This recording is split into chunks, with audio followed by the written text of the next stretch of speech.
There are moments that humble even legends. Hong Kong, March 1967. A private courtyard hidden behind a nondescript door in the Kowloon district where tourists never ventured and locals knew better than to disturb. Bruce Lee, 26 years old, at the peak of his physical powers, facing a man who was 90 years old, moved like water flowing uphill and would teach him the most important lesson of his martial arts journey. This is the story nobody believed when it first circulated through martial arts circles, a story about a 25-minute confrontation where Bruce Lee, who had defeated countless opponents, couldn't land a single clean strike on a man who looked like he should be sitting peacefully in a garden feeding birds. This is the story of Master Chen Wei-ming, and why sometimes the quietest power is the most devastating. The courtyard existed in a space that felt removed from the modern world. Stone walls weathered by decades of monsoons. A small pond where koi moved in patterns that seemed almost choreographed.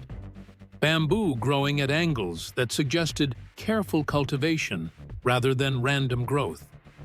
And in the center, a flat space perhaps 20 feet square where generations of students had practiced forms, where feet had worn the stones smooth, where the air itself seemed to hold the memory of movement refined into something approaching meditation. Master Chen Wei-ming stood in that space, his posture perfectly upright despite 9 decades of life pressing down on his skeletal frame.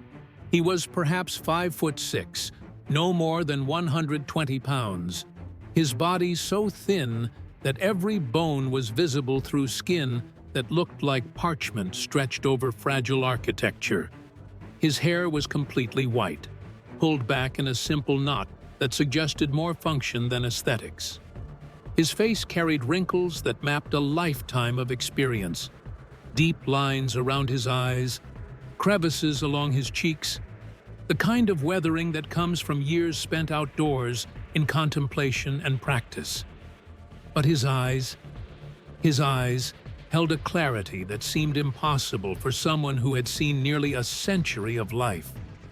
They were dark, focused, containing a quality of awareness that made you wonder if he was seeing more than what was immediately visible. Bruce Lee had come to this courtyard through a chain of introductions that began with Wang Chun-leung, his senior classmate in Wing Chun under Ip Man. Wang had mentioned, almost casually, that there was an old Tai Chi master in Kowloon who possessed skills that seemed to defy rational explanation. Bruce, confident in his abilities and perhaps slightly dismissive of Tai Chi's combat effectiveness, had expressed skepticism. Tai Chi, in his experience, was what old people did in parks for exercise. Slow, deliberate movements that looked beautiful but lacked practical application in real confrontation. Wang had smiled at that assessment. "Go meet him," he had said. "See for yourself, but go with respect. Master Chen doesn't need to prove anything to anyone. If you approach with arrogance, he'll simply send you away. But if you're genuinely curious, if you want to understand rather than challenge, he might show you something that will change how you think about martial arts."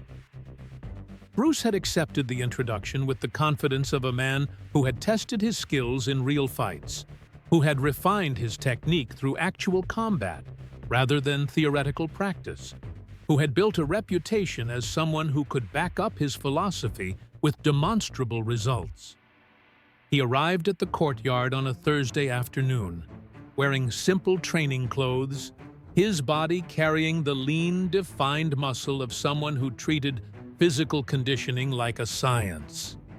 Master Chen greeted him with a slight bow, a gesture that conveyed respect without subservience. His voice, when he spoke, was surprisingly strong for someone his age, clear, measured, each word carefully chosen. "Mr. Lee, Wang Chun-leung speaks highly of you. He says you are someone who seeks truth rather than tradition, that you question everything, keep what works, Discard what doesn't. That's an accurate description, Master Chen, Bruce replied, returning the bow with equal respect. I believe martial arts should be practical, efficient, adapted to reality. Too many schools are trapped in forms that no longer serve functional purpose. Chen nodded slowly. A reasonable position. And what do you think of Tai Chi? Bruce chose his words carefully, aware that he was speaking to someone who had likely dedicated his entire life to the art. I think it's beautiful. I think it has value for health, for meditation, for understanding certain principles of movement. But I question its effectiveness in actual combat situations. The slow practice forms don't translate to the speed and intensity of real confrontation. Ah, Chen said, and something that might have been amusement flickered across his ancient face. You think Tai Chi is only the slow forms you see old people practicing in parks, isn't it? Would you like to find out? And that's how it began. Not with challenge or aggression, but with a simple question that opened a door Bruce Lee didn't know existed. Chen walked to the center of the courtyard's practice space and assumed a stance that looked almost comically relaxed. Weight settled, knees soft, arms hanging naturally, no visible guard position, no obvious preparation for combat. He looked like someone waiting for a bus, not someone preparing to demonstrate martial arts effectiveness. Come, he said simply, try to strike me. Use your full speed, your full technique. Don't hold back out of concern for my age. I assure you, I am more durable than I look. Bruce hesitated. The man was 90 years old. His bones looked fragile enough that a strong breeze might fracture them. The idea of attacking him with genuine intent felt wrong on multiple levels. Not just morally wrong, but practically absurd, like trying to punch smoke or shadow. Master Chen, I don't think you think I'm too old, too frail, that you might hurt me. Chen's voice carried neither offense nor defensiveness, just simple observation. This is natural concern, but it's also projection. You're seeing what you expect to see, an old man who looks weak. You're not seeing what is actually present. This is the first lesson. Most people are blind to what stands directly in front of them because their expectations create a veil they can't penetrate. Bruce nodded, beginning to understand that this was more than simple demonstration. What should I do? Attack me. Try to hit me. Use whatever technique you prefer. Don't aim for soft targets that might actually cause injury. No throat strikes, no eye gouges. But otherwise, show me what you can do. Bruce moved forward carefully, still holding back, and threw a straight punch at perhaps 60% speed and power, fast enough to be real, slow enough to stop if the old man couldn't react. His fist traveled toward Chen's face in a straight line, proper technique, proper form. And Chen wasn't there. His body had moved, if it could even be called movement, perhaps 2 inches to the side. Bruce's fist passed through empty space where Chen's head should have been. The old man's expression hadn't changed. His breathing remained even. He looked like he hadn't moved at all, like the punch had simply missed on its own. Bruce frowned and tried again, this time with more commitment. Jab, cross, hook. 3 punches thrown in combination, each one aimed at different targets, each one fast enough to demonstrate skill.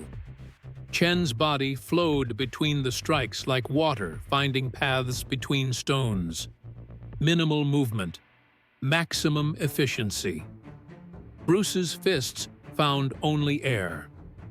Faster, Chen said calmly. Bruce increased his speed, now working at perhaps 80% of his capability, combinations flowing, footwork active, using angles and feints to set up strikes. For 3 minutes, he worked, throwing dozens of techniques, using everything he had learned from Wing Chun, boxing, fencing, and his own developing philosophy. Not a single strike connected. Chen moved with such minimal effort that it seemed impossible. Tiny adjustments of position, subtle shifts of weight, movements so small they were almost invisible, but perfectly timed to make Bruce's attacks miss by margins that seemed impossibly precise. Bruce stepped back, breathing harder now, not from exhaustion, but from the intense focus of trying to solve a problem that defied his understanding. "How are you doing this?" "I'm not doing anything," Chen replied. "You are doing everything. You're working very hard, using much energy, creating much motion. I'm simply not being where your strikes arrive. This is the principle of Wu Wei, effortless action, or more accurately, action without excess effort. You're trying to impose your will on the situation. I'm simply responding to what is actually happening rather than fighting against it." Bruce circled, analyzing, his tactical mind processing patterns and looking for weaknesses. He changed his approach, throwing single strikes with complete commitment, trying to overwhelm Chen's defense through sheer speed and power rather than combination work. His fist shot forward at full power, the kind of strike that had knocked out grown men who trained seriously. Chen's hand rose in a slow, gentle arc that looked like someone reaching for a teacup. It touched Bruce's wrist, the lightest contact imaginable, barely more pressure than a butterfly landing, and redirected the punch so that Bruce's own momentum carried him past his target. His balance compromised, his structure disrupted, his power dissipated harmlessly into empty space. "You're using force against force," Chen observed. "When you meet resistance, you push harder. This is natural instinct, but it's also inefficient. Imagine a tree in a storm. The rigid branches break, the flexible branches bend and survive. You are being rigid. I am being flexible." Bruce reset, breathing deeply, forcing himself to think differently about the problem. If direct attack didn't work, if speed and power couldn't overcome this impossible defense, then perhaps the solution was different. He began moving in circles, changing angles, creating rhythms, and then breaking them, trying to disguise his intent through unpredictable movement.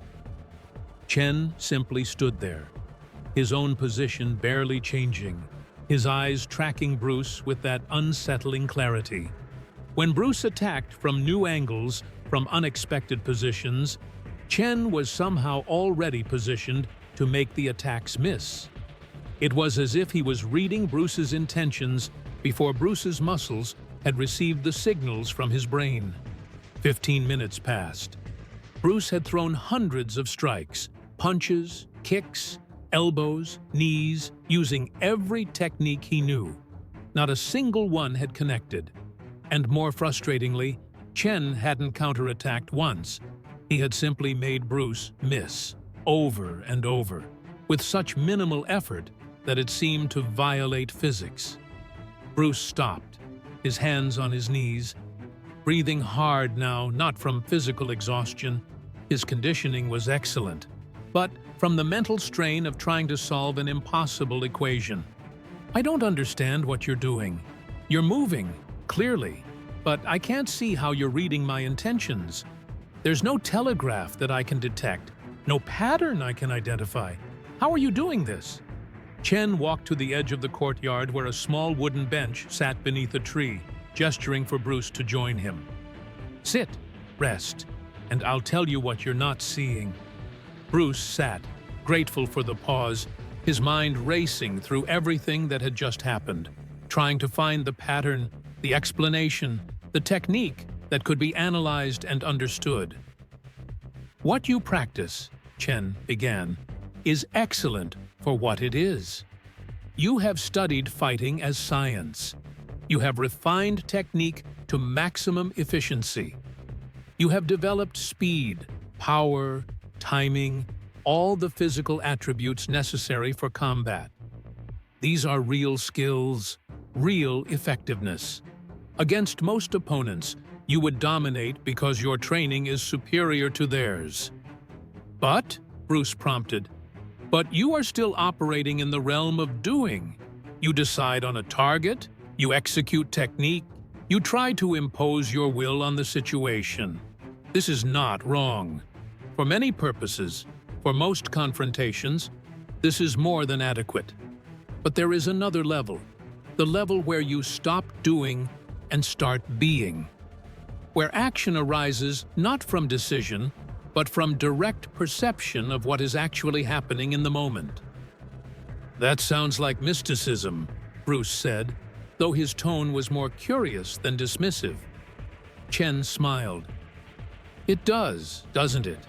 That's why most people dismiss Tai Chi as useless for fighting. Because we talk about things like listening force and interpreting energy and yielding to overcome, and these concepts sound abstract, mystical, but they're not. They're describing very specific, very practical skills that can be developed through correct training. Then explain them in practical terms, Bruce requested. When you attack me, your body makes preparations before your strike arrives. Your weight shifts. Your muscles engage in a particular sequence. Your breathing changes. Your eyes focus on target. All of this happens in the milliseconds before your technique actually launches. I'm not reading your mind. I'm reading your body. And because I've spent 75 years training to perceive these preparations, I can respond to your intention before your strike arrives. To you, it feels like I'm predicting the future. To me, I'm simply responding to information that's already present, if you know how to look for it. Bruce absorbed this, his analytical mind translating Chen's explanation into terms he could work with.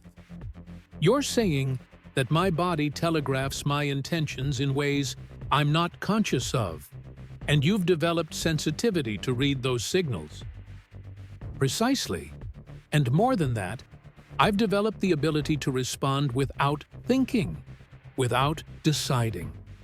When I perceive your intention, my body moves automatically, before my conscious mind has time to interpret what my senses are detecting. This is what we mean by Wu Wei, not inaction, but action without the delay that thinking creates. Your mind is incredibly fast, Mr. Lee. You process tactical information better than anyone I've met in decades. But thought, no matter how fast, is still slower than direct perception and response. You're operating with a delay. Sense, interpret, decide, act. I've eliminated the middle steps. Sense, act. No interpretation, no decision. Just direct response. And the minimal movement? Bruce asked. The way you evade by what looks like millimeters? Efficiency. Why move 10 inches when 2 inches achieves the same result? Every unnecessary movement is wasted energy. And in a real confrontation, especially for someone my age with limited physical resources, efficiency is survival. I cannot match your strength or speed, but I don't need to. I only need to not be where your strength and speed arrive. Bruce sat in silence for several minutes, processing the implications of what Chen had explained. Everything the old master was describing aligned with his own philosophy of eliminating unnecessary movement, of maximum efficiency, of adapting to reality rather than forcing reality to adapt to preconceived forms.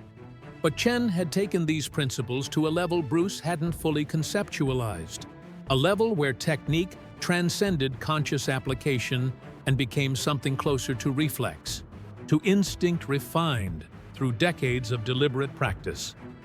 Can this be taught? Bruce finally asked. Yes, but not quickly. What I'm demonstrating required 75 years of daily practice. Most people don't have that much time, but the principles can be learned. The sensitivity can be developed, not to the level I've achieved, that requires time you don't have, but to a level that will significantly enhance what you already do. Would you teach me? Chen studied Bruce for a long moment, his ancient eyes seeming to look past the physical form and examine something deeper. Why do you want to learn? Because you've shown me something I didn't know existed. A limitation in my understanding that I can't unsee now that I'm aware of it. I've spent years refining technique, pursuing efficiency, eliminating waste. But I've been operating within a framework that assumed conscious decision-making was the fastest possible response. You've demonstrated that assumption is false. There's another level. I want to understand it. Good answer, Chen said. Not, I want to be the best, or I want to defeat everyone. Just honest curiosity and willingness to acknowledge limitation. This is rare in someone your age, especially someone with your reputation. Most young masters, when confronted with something that challenges their understanding, become defensive. Try to explain it away. Dismiss it as luck or trick. You're doing something different. You're accepting that what you saw was real and asking how to incorporate it into your own development. So you will teach me? I'll show you the door. Whether you walk through it depends on your willingness to practice with patience. What I do is not complicated, but it is difficult. It requires thousands of hours of very specific training that looks nothing like what you currently practice. It requires touching hands with skilled partners who can help you develop sensitivity. It requires forms practiced so slowly that outsiders will think you're wasting time. It requires learning to relax when every instinct screams to tense. Are you willing to do this? Yes, Bruce said without hesitation. And so began an association that would last 3 years, ending only when Chen Wei-ming died peacefully in his sleep at age 93, sitting in meditation position in this same courtyard. 3 years during which Bruce would visit the courtyard twice a week, spending hours in pushing hands practice, learning to feel intention through contact, developing the sensitivity that would eventually enhance his already formidable skills. Chen never taught him forms. He never asked Bruce to abandon his existing training. He simply added a layer of development that addressed the gap Bruce had discovered, the gap between conscious decision and direct response. The training was monotonous, repetitive, frustrating. Hours spent with hands lightly touching Chen's arms, learning to feel shifts of weight and intention. Hours practicing movements so slowly that each inch of motion took minutes to complete. Hours being pushed off balance by the gentlest touches and learning to maintain structure through relaxation rather than resistance. Bruce's friends noticed changes, not in his techniques, those remained recognizably his own, but in the quality of his movement. Something had become softer, more fluid, less forced. His sensitivity to opponents' intentions had sharpened noticeably. He began evading attacks with smaller movements, conserving energy, reading patterns earlier in their development. Wang Xunliang, who had introduced Bruce to Chen, asked him about it one day during training. "You've changed since you started studying with Master Chen. I can't quite define how, but something is different." Bruce considered how to explain. "I'm learning to get out of my own way. I was so focused on perfecting technique, on making my actions as efficient as possible, that I didn't realize the biggest source of inefficiency was the thinking itself. Chen is teaching me to eliminate the gap between perception and response. It's subtle. It won't show up in photographs or demonstrations, but in actual application, that fraction of a second I've eliminated makes everything else work better." Years later, after both Chen and Bruce had died, people who heard about the 25-minute session in the courtyard would dismiss it as exaggeration or mythology. The idea that Bruce Lee, at his physical peak, couldn't land a single strike on a 90-year-old man seemed impossible. It violated common sense. It contradicted everything modern understanding of athletics and combat suggested should be true. But those who understood martial arts at deeper levels recognized it as entirely plausible. There are skills that transcend physical attributes, skills developed over decades of proper training, skills that most people never encounter because they exist in spaces between sport competition and street fighting. Skills preserved by teachers who don't advertise or demonstrate publicly. March 1967. A private courtyard in Kowloon. 25 minutes that taught Bruce Lee humility and opened a door to understanding that would influence everything he developed afterward. Master Chen Wei-ming never fought anyone, never entered competitions, never sought recognition. He simply existed in his courtyard, practicing his art until the day he died, teaching occasional students who demonstrated proper respect and genuine curiosity. And Bruce Lee, who would become the most famous martial artist in history, always credited those 25 minutes as among the most important of his development. Not because he learned new techniques, Chen taught him almost no specific techniques, but because Chen showed him that mastery has levels most people never imagine, that efficiency has depths that require lifetimes to plumb, that sometimes the greatest power comes not from doing more, but from doing less so perfectly that less becomes more than enough.